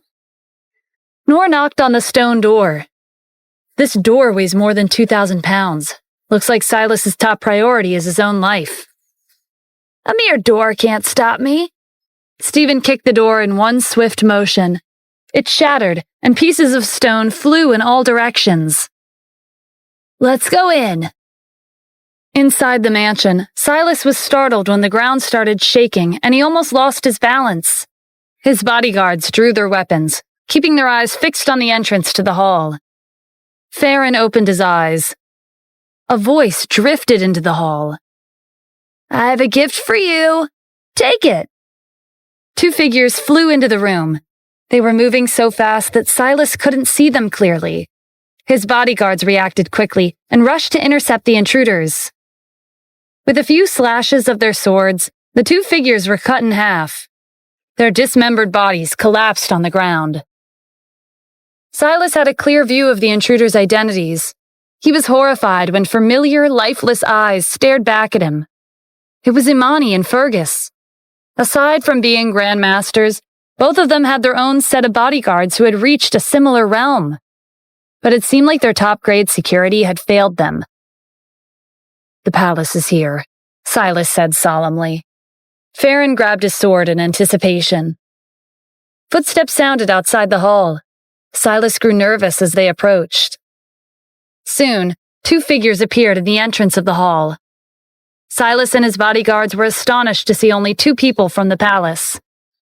In the hall, aside from Silas's personal guards, there were many martial arts experts who had come to protect him of their own accord. There were more than 10,000 of them, enough to form an army. Among them were over 100 grandmasters and dozens of partial grandmasters. But the palace had only sent 2 of their members. Just how overconfident were they? The man on the left broke the silence. "Silas, did you like the gift I prepared for you? No need to worry. Before the day's over, I'll send you to hell, so you can accompany your friends." The entrance to the hall was dim, so Silas couldn't see their faces that clearly. "May I ask if you're from Hellcrown Palace? I don't believe we've ever gone against each other." "I am from the palace." The man walked out from the shadows and stepped into the light. "And you should know better than anyone the connection between us." Silas paled. "Stephen? You're alive?" "That's right. Sorry I've disappointed you." "How is this possible? I saw your body at the funeral." Silas suddenly realized his miscalculation. He was the wisest member of the Alliance, and he was a quick thinker. After Stephen's supposed death, all of the palace's activities seemed to revolve around him. Now, Stephen had appeared in front of him in person. There was no doubt about it. "When you crossed the border that day, you risked your life to get to that deserted town. Was it because you could contact the palace there? Stephen, you're not just the commander-in-chief. You're the Grand Palace Master. I should have realized this a long time ago. The Grand Palace Master would never be killed so easily." Silas had another realization. "Did you kill Jameson Chevalier?" After their last call, he hadn't been able to contact Jameson. He'd guessed that he'd returned to the Chevalier family and was living in seclusion again. But seeing Stephen here today, it seemed like that wasn't the case. Jameson had met his end. "You're smarter than you look," Stephen said. "As a matter of fact, I did kill him. He's committed all kinds of crimes. He should have been killed a long time ago. And you, Silas, conspired with him and committed just as many crimes. It's time you go to hell and accompany him." Silas was panicking inwardly, but he didn't let it show. Jameson was from a hidden clan, and he was Kylan's teacher. He'd reached the martial grandmaster realm, and yet he'd died at Stephen's hands. Stephen and Hellcrown Palace were out of his league. That is, if he were alone. Silas maintained his composure and shot Stephen and his companion a disdainful look. "There's only 2 of you and more than 10,000 of us. What can you do to me?" With his lineup of bodyguards and Farron's presence, today would be the day Stephen died for real. Hellcrown Palace's sudden appearance had taken the world by storm, and Stephen was the Grand Palace Master. If he killed Stephen and took down the palace, he could restore the reputations of both the island states and their martial arts. In addition, the major powers across the world were eyeing the palace. They wanted them on their side to prove their strength. Silas couldn't let this opportunity go. Stephen's companion looked around the hall at the crowd of bodyguards. "There's 2 of us, but we're more than enough to turn the entire island state upside down." Farron had been observing them quietly. He pointed at Stephen. "Is that the Commander-in-Chief of the United States?" "He used to be, but not anymore. He has a new identity. He's the Grand Palace Master." "He's the one who overthrew our old regime, right?" Silas gritted his teeth. "That's him. He took 4 people with him and annihilated our enemy. Our previous military chief advisor disappeared, and our country's martial arts rapidly declined. He's even more arrogant than he used to be 6 years ago. He only brought one person with him to take us down, so it's clear he looks down on us and our country. Silas's hatred of Stephen ran just as deep as the other people of the island state. Since he doesn't think much of our country's martial arts, then I'll show him the consequences of underestimating the island state. Farron's hand was on the hilt of his sword. He hadn't pulled it out of its sheath, but the sword trembled as if it had a mind of its own. Inside the sheath, the blade emitted a brilliant light. Interesting. It's rare to encounter a skilled martial artist like you, Stephen remarked. But I'm here for Silas, not you. I suggest staying out of this. It would be a shame for your decades of cultivation to go to waste for meddling in a grudge that doesn't concern you. The United States and the island state were enemies, but their martial arts weren't that different from one another. Stephen was genuinely impressed by the elderly man's martial arts. It would be a pity if his painstaking cultivation came to an abrupt end by getting caught in the crossfire. However, Silas's bodyguards saw Stephen's statement as a sign of weakness. If you're afraid, then just say so. Why are you making excuses? Because to make it to Mr. Silas and Mr. Farron, you'll have to get past us first. Even if we die, we'll protect Mr. Silas with our lives. Silas held a high position in the island state, and he was highly regarded by the people. Most of them had volunteered to protect him. Farron was inspired by their fighting spirit. If you want to get to Silas, you'll have to kill me first. But with just the two of you, it won't be that easy. You should be more concerned about walking out of here alive. Your technique is impressive, Stephen said, but it won't be enough against me. Farron had been living in seclusion for 30 years, and his mind was as calm as water, but Stephen's words riled him up. He was clearly looking down on him. Know your place! Farron's voice held the intensity of thunder, spreading across the hall in waves. The sound reverberated in the eardrums of everyone present, except for Stephen and Noor. For the past 30 years, no one had paid attention to him while he was living in seclusion. Even so, he was a master swordsman of the island state who had once swept the land with his martial arts. He would not tolerate being looked down on by a young man in his 20s.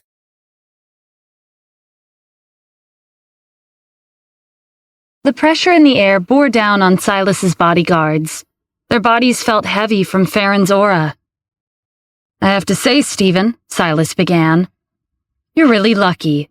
Jameson and I calculated our plan down to the last detail and forced you into a corner, but you still managed to survive. You even killed Jameson, a member of an aristocratic family. Farron's eyes flashed at the mention of an aristocratic family.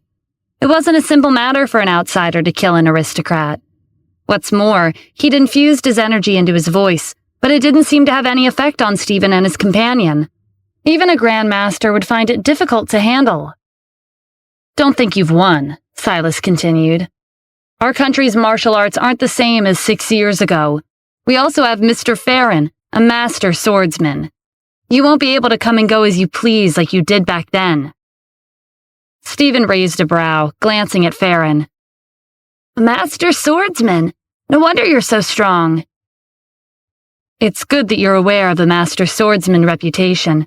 Mr. Farron made his debut 50 years ago and swept the world with his martial arts. You might be talented, but you won't be able to withstand a single blow from him.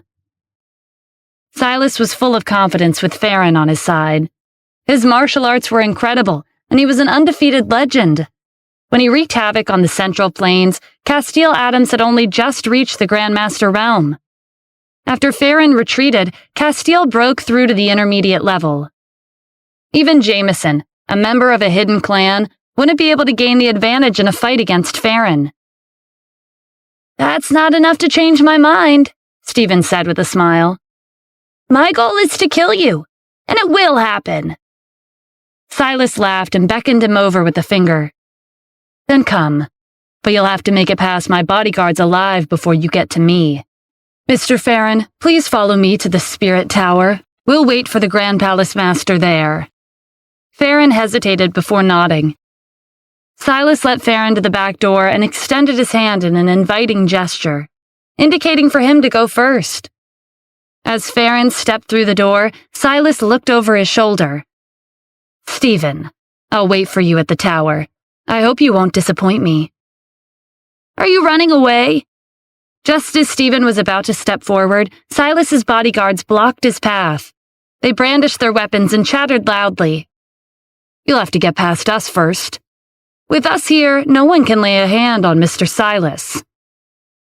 Silas and Farron left the mansion through the back entrance with a group of bodyguards. They headed for the Spirit Tower. The tower was a landmark building in the island state for the people to pay respects to the soldiers who had died in the war. It was only a half-mile away from Silas's residence. They arrived after a short walk. The Spirit Tower was 2,000 feet high with 180 floors. There was no elevator. The people had to climb to get to the top. According to an announcement from the government, one could only reflect and honor the deceased heroes of the country with a clear mind by walking up one step at a time. Farron was over 100 years of age, but his martial arts had reached the pinnacle of perfection. Getting to the 180th floor was effortless. He walked like the wind. Needless to say, Silas was impressed. Finally, after a steady trek up the stairs, Silas and Farron arrived at the rooftop. Farron stood in front of the railing and observed the city below. "It's been 50 years since I came here. I remember experiencing the feeling of having the world beneath my feet for the first time. It's only when you're at your peak that you realize how small the mountain really is. I hope that one day, you and I will be able to stand at the peak of the highest mountain in the United States and see the island state with our own eyes." Silas was overwhelmed with emotion.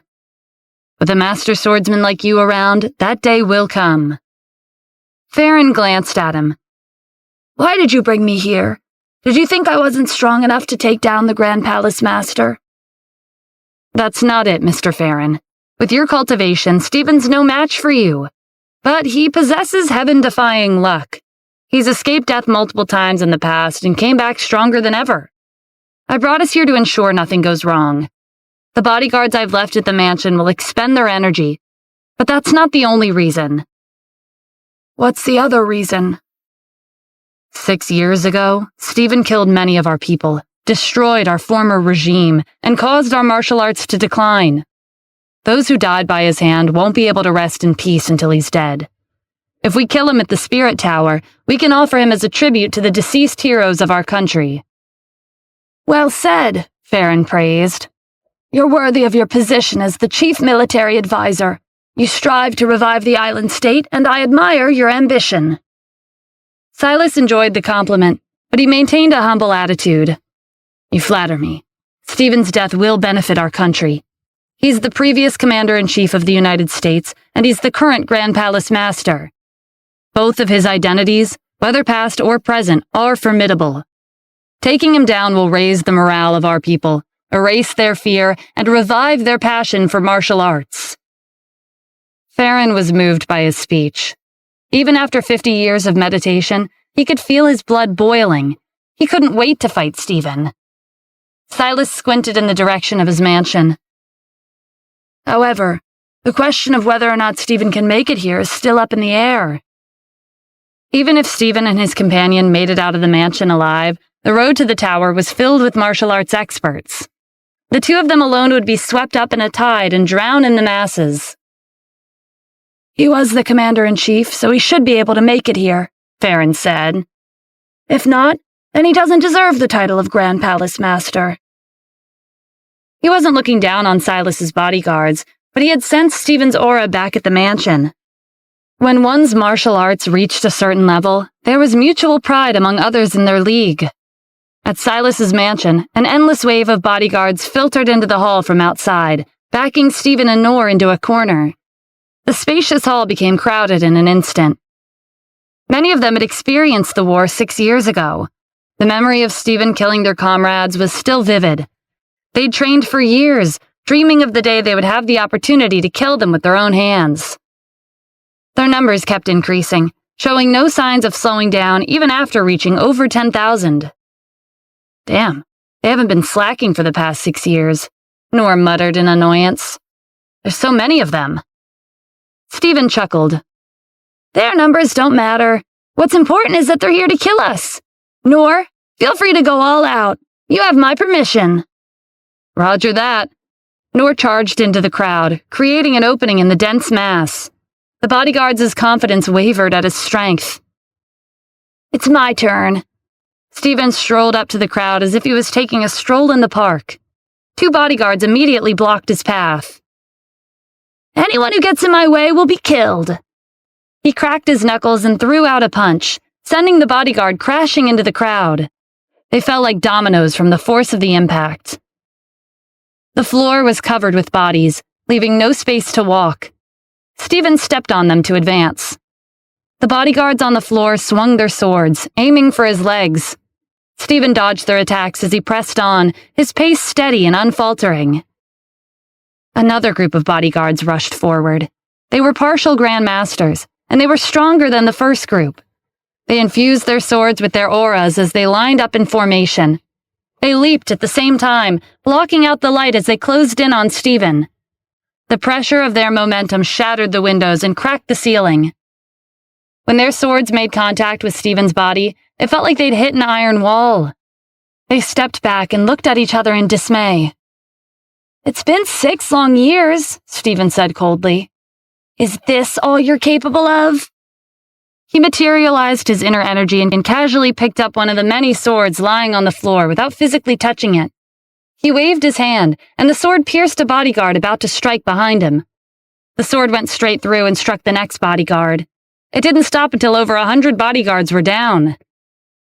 The hall was covered with corpses, and the stench of blood filled the air.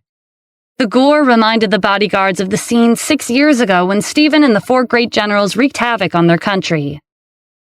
As for Noor, he was having the time of his life. He didn't have any weapons on him. He relied on his fists to sweep through the bodyguards. They fell one by one, forming a human mountain on the floor behind him.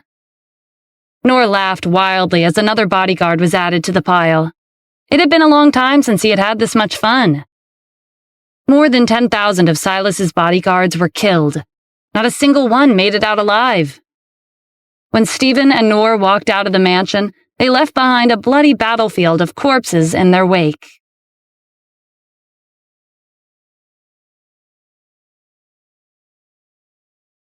Silas and Farron spotted Stephen and Noor the moment they left the mansion. "As expected of the former commander-in-chief and current Grand Palace Master, he didn't let me down," Farron said. He didn't care about Silas's bodyguards. His interest was entirely in Stephen. It had been a long time since he'd fought a strong opponent. Silas narrowed his eyes. "We'll see if he can make it up here." The distance between the mansion and the Spirit Tower was only half a mile. It would take less than 5 minutes, but the road was densely packed with martial arts experts. Inside the mansion, there were more than 10,000 of them, and they were stronger than the previous group. Martial arts experts had rushed over from across the country once they heard that Stephen had reappeared in the island state. And there were many more hurrying to make it here in time. If they took down the commander, they would become heroes of the island state, and their names would be engraved in history. Soon, the crowd reached hundreds of thousands. Noor scanned the dense numbers. "They sure are persistent. There are more than 100,000 of them. Silas must really value his life. He's gathered all the martial arts experts in the nation." Stephen was as calm as ever. "It doesn't matter how many of them there are. If one of them comes for us, we'll kill one. If 2 of them come, we'll kill 2. If all the martial arts experts of the island state are here, then we'll kill them all. It's that simple. Noor, are you confident?" "As confident as I'll ever be," Noor said, excitement seeping into his tone. "I haven't had this many target practices for a long time." The 2 of them sauntered into the crowd, exchanging blows with their opponents as they passed. With every step, bodies hit the ground. Soon the road was filled with corpses, and blood flowed in rivers. Stephen and Noor's clothes were covered in blood. Of course, it belonged to the martial arts experts of the island state. Not a drop of their own blood had been spilled. A crowd of over 100,000 took some time to get through. They spent more than an hour to reach the Spirit Tower. Behind them was a nightmarish scene taken straight out of a horror movie. Silas couldn't tear his gaze away. Hundreds of thousands of his country's warriors had been wiped out by two people. 6 years ago, Stephen and the four great generals overthrew the previous regime and caused the island state's martial arts to wither away. 6 years later, Stephen reappeared in the island state, and he was once again slaughtering in all directions with only one companion by his side. This was even more humiliating than their defeat 6 years ago. "He's stronger than I expected," Farron said, peering over the railing. "It's a pity that we lost over 100,000 of our people, but their sacrifices will be worth it once I take Stephen down." He'd scrutinized Stephen's cultivation during the battle. There was a saying in the art of war: know yourself, know your enemy, and you will never be defeated. Farron was confident in his swordsmanship, but not overly confident to the point where he disregarded Stephen's skills. Stephen and his companion had single-handedly annihilated hundreds of thousands of people. He couldn't take either of them lightly. Before the martial arts experts took their last breath, they looked up at the tower and made eye contact with Farron and Silas. They pinned their hopes on them. Stephen raised his head, scaled the side of the tower, and met Silas's gaze. "Silas, I told you that today would be your last. Hiding at the top of the tower won't save you. I'll find you, even if you run to the ends of the earth." Silas sneered. "Keep dreaming. By the time you reach the top, you'll have one foot in the grave. Mr. Farron and I will wait for you, so come up if you can." Stephen and his companions were drenched in blood. They must have sustained injuries from the lengthy, drawn-out fight. It was impossible to come out of a battle unscathed with hundreds of thousands of opponents. However, Stephen and Noor weren't injured in the slightest. The blood wasn't theirs. If Silas knew that, he would be panicking right about now. Farron didn't say a word. Whatever Stephen and his companion had achieved today, he could have done it too. When one reached his level of martial arts, most people were just stepping stones. After observing the recent battle, Farron was even more certain that Stephen was no match for him. The Skycloud sword would be more than enough to kill him. Stephen didn't respond to Silas's provocation. "Let's go in, Noor." "Okay, I have to say, he knows how to find a good hiding place, but no one can hide from the palace." The second they pushed open the door, more martial arts experts swarmed their path. Stephen looked up at the upper levels of the tower. The spiraling steps to the top were packed to the brim. "Seems like he's thought this through." Noor scoffed. "Sending more of his underlings doesn't make a difference. I'll kill as many people come for us." "This is the final stretch," Stephen said. "Let's finish this." He put his hands behind his back, looking as if he didn't have a care in the world as he let Noor take the lead. Silas's people came rushing towards them. Noor swept them aside. They were far below the Grand Master realm, so he'd taken them down without breaking a sweat. The higher they advanced up the tower, the stronger the martial arts experts became. When they reached the 90th floor, their opponents had reached the partial Grand Master realm. Silas had arranged his weakest subordinates on the bottom and strongest at the top. Since there was no elevator, Stephen and his companions would be forced to take one step at a time. His weaker subordinates would drain their stamina, and by the time they reached the top, they would be spent. Silas could sit back and wait for the results of his masterful arrangement. The odds of them winning against Stephen and his companion when they were exhausted were high. Farron would finish them off, and they would call it a day. Contrary to Silas's expectations, even his strongest subordinates weren't able to stop Stephen and Noor for too long. Half an hour later, they reached the 179th floor. They were only one floor away from reaching the top of the tower.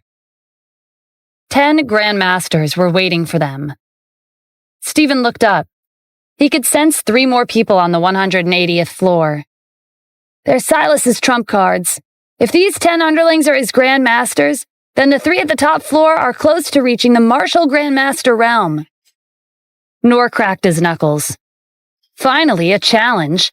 I was about to die from boredom. Leave them to me, Mr. Adams." "All right, wrap it up quickly. Otherwise, I'll have to take care of those 3 at the top myself." "It'll be over before you know it," Noor said confidently. Watch me. Stephen unbuckled the pouch strapped to his waist and reached inside. He took out a small bottle of wine. You've been fighting nonstop for a while. Aren't you thirsty? Want a drink before you continue? It won't be too late to drink after I kill these 10 Grand Masters. Noor rushed towards them in a streak of light. By the time he reached the wall, all 10 Grand Masters were on the floor. He was the only one left standing. Stephen stepped over the bodies and handed him the bottle. Noor drank with relish. The cool liquid soothed his parched throat. This is good wine. Where'd you get it? It's not for free. There's 3 more still at the top. They're not even at the Martial Grandmaster realm. Leave them to me.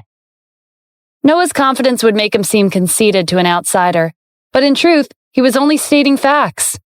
He'd killed Alistair, a Martial Grandmaster, in an instant. 3 Grandmasters who had yet to advance to the next realm were nothing more than a waste of time. They were headed up the stairs to the 180th floor.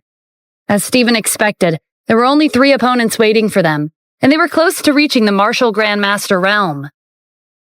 Stephen hadn't realized it when he was on the lower level, but one of them was a half step away from advancing to the next realm. For a martial artist of this stage, it would take only one decisive battle or victory against a slightly stronger opponent for them to progress. Encountering those situations relied on luck. At their level, it wasn't easy to find evenly matched opponents. The 3 of them trained their gazes on Stephen and Noor as they walked up the stairs. They were clearly looking forward to the battle. It would be an opportunity for them to reach the next realm. Noor sensed their progress, just like Stephen had. Mr. Adams, head to the roof and find Silas. I'll deal with these 3. The 3 of them would be much more challenging than the previous 10 Grand Masters. All right, I'll leave them to you. Silas's final 3 subordinates moved to cut Stephen off, but Noor was faster. He stepped in front of them with a smirk. I'm your opponent. Their eyes flashed with fury as they charged at Noor at the same time. Stephen, unperturbed, stepped onto the stairs and headed to the rooftop. At this time, Farron was leaning against the railing with his eyes closed, his sword laid on the ground in front of him. Silas stood beside him. His mind was in chaos compared to Farron's composure. It was similar to the dark clouds looming overhead. A storm was brewing. Silas had seen Stephen and his companion walk into the tower with his own eyes. It had already been an hour, but there was no news of their deaths. He had a feeling that Stephen was about to arrive. As soon as this thought crossed his mind, footsteps echoed on the last steps heading to the rooftop. The door opened, and his worst fears became a reality. Stephen had trekked up 180 floors and reached the rooftop of the Spirit Tower. He and his companion had killed hundreds of thousands of the island state's people. That achievement alone would bring shame to their country if the news got out. The only thing that made Silas feel slightly better was the blood on Stephen's clothes. Even if he had taken down most of their country's martial artists, he'd sustained injuries. If they were serious enough, maybe he could take Stephen down himself without Farron's assistance. I didn't think you would make it here, but this is as far as you'll go. The tower will be your grave. Before Silas could continue, his smile froze and he trailed off. Stephen was walking towards him. His breathing was stable and his footsteps were steady. He didn't look anything like a man with one foot in the grave. Those bloodstains weren't his. Stephen had fought hundreds of thousands of opponents, but not a single one had injured him. Just how strong was he? A hint of approval flickered on Farron's face. You're stronger than I expected. I didn't think I would meet a powerful opponent right after ending my seclusion. My decision to leave the mountain wasn't in vain. Like most martial artists, the stronger the opponent, the more intense the desire to fight became. Farron was no exception. Stephen paid them no mind and scanned his surroundings. The environment's not bad. A tower was built like a cemetery. It's a little high, but it's a fitting location for your grave, Silas. Silas frowned. You're too full of yourself. It's not clear whether this will be your grave or mine. However, I do admire your tenacity. You killed your way to the top of the tower. It's a shame that you and I are on opposite sides. If we were allies, I would have wanted to have a drink with you. After all, we're both heroes of our respective countries. You think you deserve to be called a hero? You caused so many conflicts and unnecessary deaths. Today, you'll die by my hand. Silas laughed.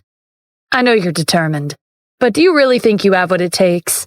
You'll have to get past Mr. Farron first. You might not know this, but 30 years ago, before you were born, he was famous for his swordsmanship. He conquered the Central Plains in the U.S. If you die by his blade, it'll be a fitting ending for the former commander-in-chief. Stephen's gaze shifted to Farron.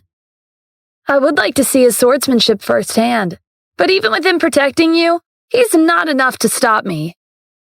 Farron wasn't pleased at being ignored. Young man, don't be too overconfident. Stephen smiled in amusement. I don't think that statement is valid. You're just as overconfident as I am, but you're nowhere near my age. His words never failed to get under Farron's skin. Trying to get smart with me? I heard that 6 years ago, you ventured deep into our country with only 4 subordinates and overthrew our previous regime. Thinking about it like that, you do have the right to be overconfident. At that time, I was in seclusion. If I came to face you, you never would have gotten the chance to run rampant on our land. Whether you ended your seclusion 6 years ago or now, what difference does it make? Farron slowly got to his feet. Your confidence is impressive. I'll defeat you and avenge my country's people. The wind picked up as a faint glow enveloped Farron's body. His sword was encased in light. It shot into the sky before descending and hovering in front of him. The ancient divine sword of the island state had been refined with the lives of the martial artists Farron had killed. It's common for young people to be fearless. The only way to teach you what true fear feels like is to beat it into you. You'll die the moment I draw my sword. Farron's tone was calm, with no trace of arrogance. It couldn't be called overconfidence, as it was merely a fact. In the past, his opponents had been killed the second he unsheathed his sword. Today would be no different. He'd told Stephen in advance that he could prepare himself. Then, he would kill him in one strike. Silas watched quietly from the side. He was confident in Farron's skills. It had been 30 years since he last set foot in the outside world. There was no doubt that he'd grown stronger during his seclusion. Stephen retained his usual calm demeanor. It was true that he hadn't been born yet when Farron rampaged across the land 30 years ago, but he'd broken through to the 9th level of the technique, and he'd even learned the 10th level on his own. Like Farron, his confidence couldn't be called arrogance when it stemmed from facts.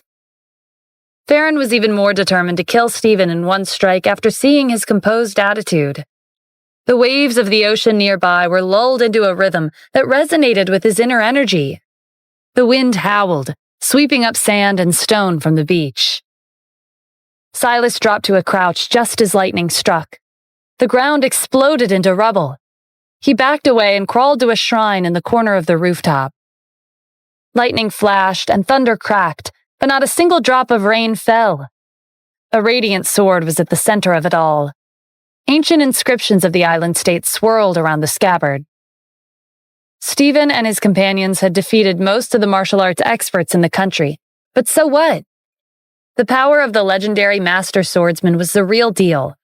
The hope of the people and the deceased soldiers of the island state fell on his shoulders alone. The sword emitted a dazzling light that illuminated the pitch-black sky. Silas had to cover his eyes from the sheer intensity. The moment the sky-cloud sword was unsheathed, Stephen's death was guaranteed. If he could, he wanted to witness his death with his own eyes, but the light was as blinding as the sun. If he could barely open his eyes past a crack, then Stephen was surely in the same boat. Farron unsheathed the sky-cloud sword, unleashing another burst of brilliant light. He lunged for Stephen with the grace of a master swordsman and swung his blade. The rooftop lit up with another flash of lightning. Something splattered on Stephen's face. He wiped it away with the back of his hand. It was warm, and it was red. It was blood. Stephen's blood. He was dead. Even if he was the commander-in-chief and the Grand Palace Master, he was no match for Farron. Silas raised his head to witness the glorious scene for himself. The smile on his face froze, because Stephen was still standing there. He'd imagined Stephen's head being severed from his neck, but none of that had happened. Instead, Farron was the one on the ground.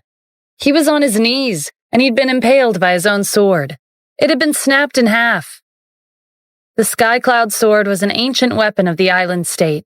It had existed for over 1,000 years, but it had been broken so easily. It was even more unbelievable that Farron's blade had been turned on him. Farron himself was just as astonished. Everything had happened so fast that he didn't know what was going on until it was over. He aimed at Stephen's neck, and he had succeeded, but not in the way he had imagined. When the blade came into contact with its neck, it rebounded, as if it hit a wall and snapped in half.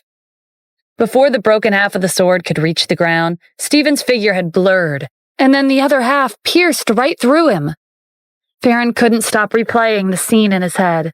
He couldn't understand how he'd lost. A young man like Stephen had defeated him in one move. That was not a feat that a martial artist from the United States could achieve. Could it be? A certain place flashed in his mind.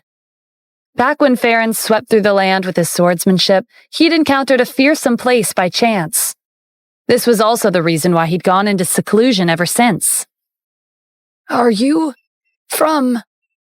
Before Farron could hear Stephen's reply, he was gone. The sword was still tightly clasped in his hand as he collapsed. A master swordsman famous for being a martial arts legend of the island state had died by Stephen's hand. He'd failed to revive the island state, and the hopes and dreams of the people were shattered. 6 years ago, Stephen had run rampant on the island state with the 4 great generals. 6 years later, Stephen had done the same, except with one companion this time. Even Farron, the master swordsman, had failed to bring him to justice. Silas watched in horror as Farron keeled over. He caught the faint murmur of his dying words in the wind. "I'm sorry to have disappointed you in the island state." The sound of footsteps came from the staircase leading to the rooftop. It was Noor. He surveyed his surroundings before his gaze fell on Farron. He shook his head with a disappointed sigh. "I can't believe I missed the battle between you and the master swordsman. In the time it took me to deal with those 3, your fight should have lasted more than 3 rounds, right? That's faster than I expected." Stephen chuckled, but he didn't correct him. Among all the opponents he'd fought thus far, Farron was definitely the strongest. If Noor found out that he'd defeated Farron in one move, he would probably flip. Stephen turned his attention to the shrine. "It's your turn, Silas. You and Jameson are the main masterminds. If it weren't for you two, no one would have to sacrifice themselves for me. None of them deserve to die. I'll avenge them here and now." Silas's face was ashen. Hundreds of thousands of the country's warriors had lost. Farron had also fallen. There was no one left in the island state who could protect him. Silas gave up his struggle and crawled out of the shrine. "Before I die, I have a question for you. I hope you can give me the answer. Otherwise, I won't be able to rest in peace." "Sure," Stephen said with an indifferent shrug. "If I kill you while you still have regrets, you'll curse me after you become a ghost. I can't have that. Go ahead, what is it?" "How did you recover? You were paralyzed." Stephen had already guessed what Silas wanted to ask. He didn't hide anything and told him what he wanted to know. Silas was amazed. He thought he'd accounted for everything, but this was beyond his expectations. In the end, no matter how meticulous his plan was, he couldn't compete with luck. "I've never heard of a technique like that, and you just so happened to come across it? Perhaps this is fate. I have no regrets. Kill me." Stephen didn't move. "Not yet. I answered your question, so you'll have to answer one of mine." "What do you want to know?" 6 years ago, I destroyed Devil Hall's army.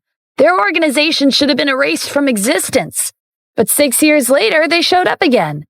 My question is, how are they capable of that?" Devil Hall had disappeared without a trace after they were defeated a second time. Jameson was also dead. Silas was the only one left who had the answers. Silas burst into laughter.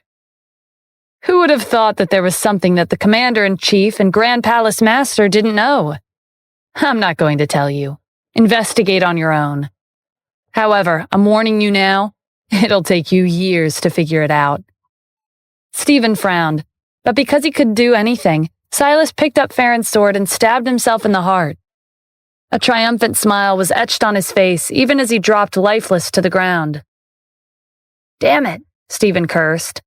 Silas was the only clue to Devil Hall's revival. Now he was dead. It's fine, Mr. Adams, Nora said. At least you avenged your people. As for Devil Hall, we'll find out eventually. Stephen took a deep breath. You're right. Since we've finished what we came here to do, let's head back to the desert and bring them home. After meeting up with the 4 guardians at the palace's base, Stephen had asked them to send their subordinates to bring back his escort's remains. He'd cremated them and stored their ashes in urns, but he'd held off on giving them a funeral because he didn't belong in the desert. Their final destination should be the United States, their homeland. Stephen had thought about finding a martyr's cemetery for them so they could be remembered as heroes who died for the country. Stephen and Nora made the long trek back down the tower. Several of Silas's subordinates were still alive. When they saw Stephen and Nora at the entrance of the tower, that was confirmation that Farron had perished. Their chief military advisor, Silas, was also gone. This moment was the darkest day in the island state's history, and it would go down as the most humiliating one. Stephen and Nora walked away from the tower without looking back.